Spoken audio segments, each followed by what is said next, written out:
Con el doctor Alfredo Carrillo, él es otorrinolaringólogo. Doctor, ¿cómo está? Muy buenas tardes. Buenas tardes, muy bien, Adriana. ¿Y tú cómo estás? Pues muy bien y con muchas dudas acerca de las enfermedades olfativas. ¿Existen las enfermedades olfativas como tal o no?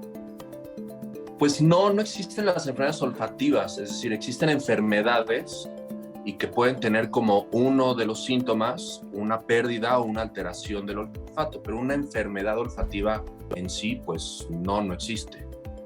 ¿Y cuáles podrían ser o cuáles son las enfermedades que pueden provocar síntomas de pérdida de olfato? Las más comunes son las enfermedades de la nariz, del sistema respiratorio superior, como pueden ser las infecciones virales o bacterianas, inclusive por hongos también. Puede haber también las rinitis alérgicas u otro tipo de rinitis que se llaman vasomotoras.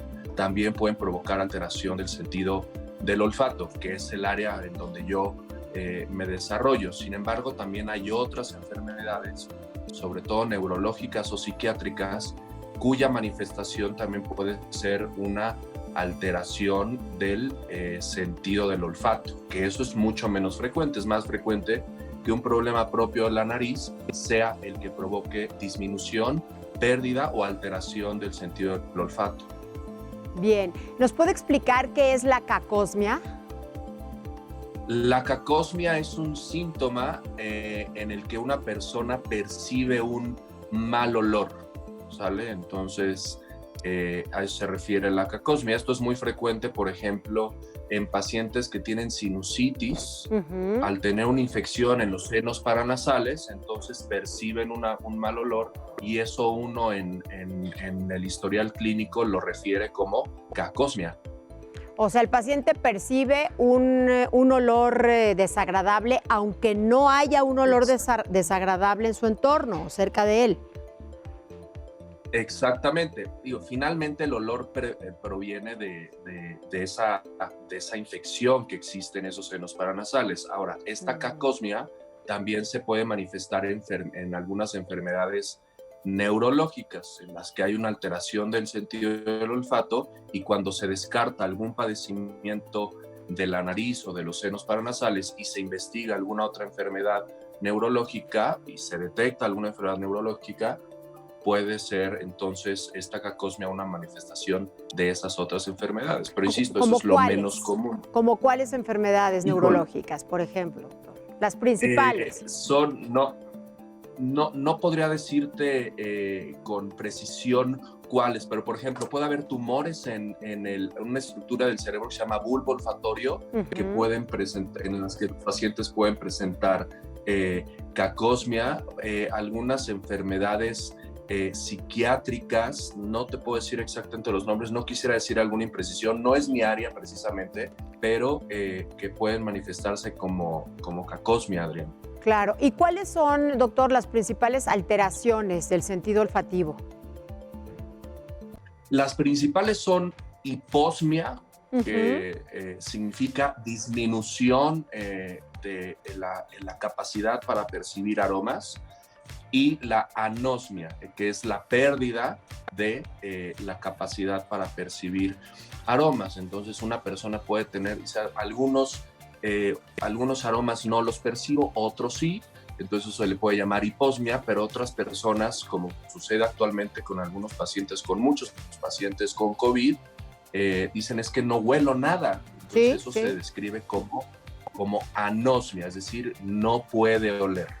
Anosmia, es la pérdida del olfato, ¿no? La pérdida del olfato. Estas pérdidas pueden ser temporales o pueden ser permanentes, ¿sale? Entonces, hay muchos pacientes actualmente con COVID que se sabe que tienen una pérdida temporal del olfato, es decir, tienen una anosmia o tienen una hiposmia temporal o transitoria, y la mayoría de estos pacientes que cursaron con hiposmia o con anosmia recuperan el sentido del olfato más o menos entre 2 semanas y un mes. Sin embargo, se está viendo, y he tenido yo pacientes aquí en el consultorio, pacientes que se quejan que se infectaron hace 2 o 3 meses y que a pesar de que ha pasado este tiempo, continúan con este síntoma de hiposmia o anosmia.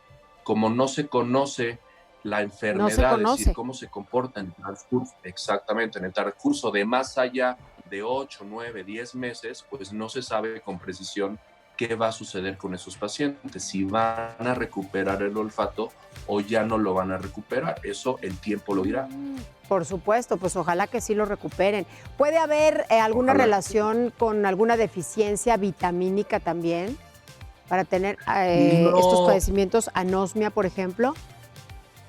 No, realmente no. Realmente lo que sucede en particular en las enfermedades inflamatorias son dos cosas. Uno, que un proceso inflamatorio, ya sea alérgico o infeccioso, provoque, hay unas terminaciones nerviosas en la parte más superior de la nariz, por dentro, y entonces ahí hay unas terminaciones nerviosas y que esas terminaciones nerviosas llegan a una parte específica del cerebro que se llama bulbo olfatorio. Entonces, cuando estas terminaciones nerviosas se inflaman por una alergia o por una infección, entonces no pueden recibir adecuadamente los estímulos olfatorios. Cuando esa inflamación cesa, entonces se espera que el síntoma o que la capacidad para oler se recupere. Hay algunos tumores o pólipos, por ejemplo, que ocupan particularmente esta zona de estas terminaciones nerviosas y entonces no llega las sustancias que son capaces de despertar un estímulo olfatorio y entonces los pacientes no huelen o no pueden oler algunos aromas. ¿El tratamiento para curarla, doctor, en qué consiste? Pues dependerá de la enfermedad de base. Si es una rinitis alérgica, bueno, pues entonces habrá que dar tratamiento específico para la rinitis, que generalmente está a base de antihistamínicos, antiinflamatorios. Si se trata de un proceso infeccioso bacteriano, que es lo más habitual, una sinusitis aguda o crónica, pues el tratamiento es a base de antibióticos, antiinflamatorios, descongestionantes y lavados nasales. Por último, se trata de un tumor o de pólipos, sí. No, adelante. Le quería yo preguntar, a manera de conclusión, doctor, ¿qué nos recomienda para tener o manejar un adecuado cuidado en nuestra nariz y tener un buen olfato? Pues no hay que hacer nada, ¿no? Cuidarse para todas las enfermedades, no nada más para eso.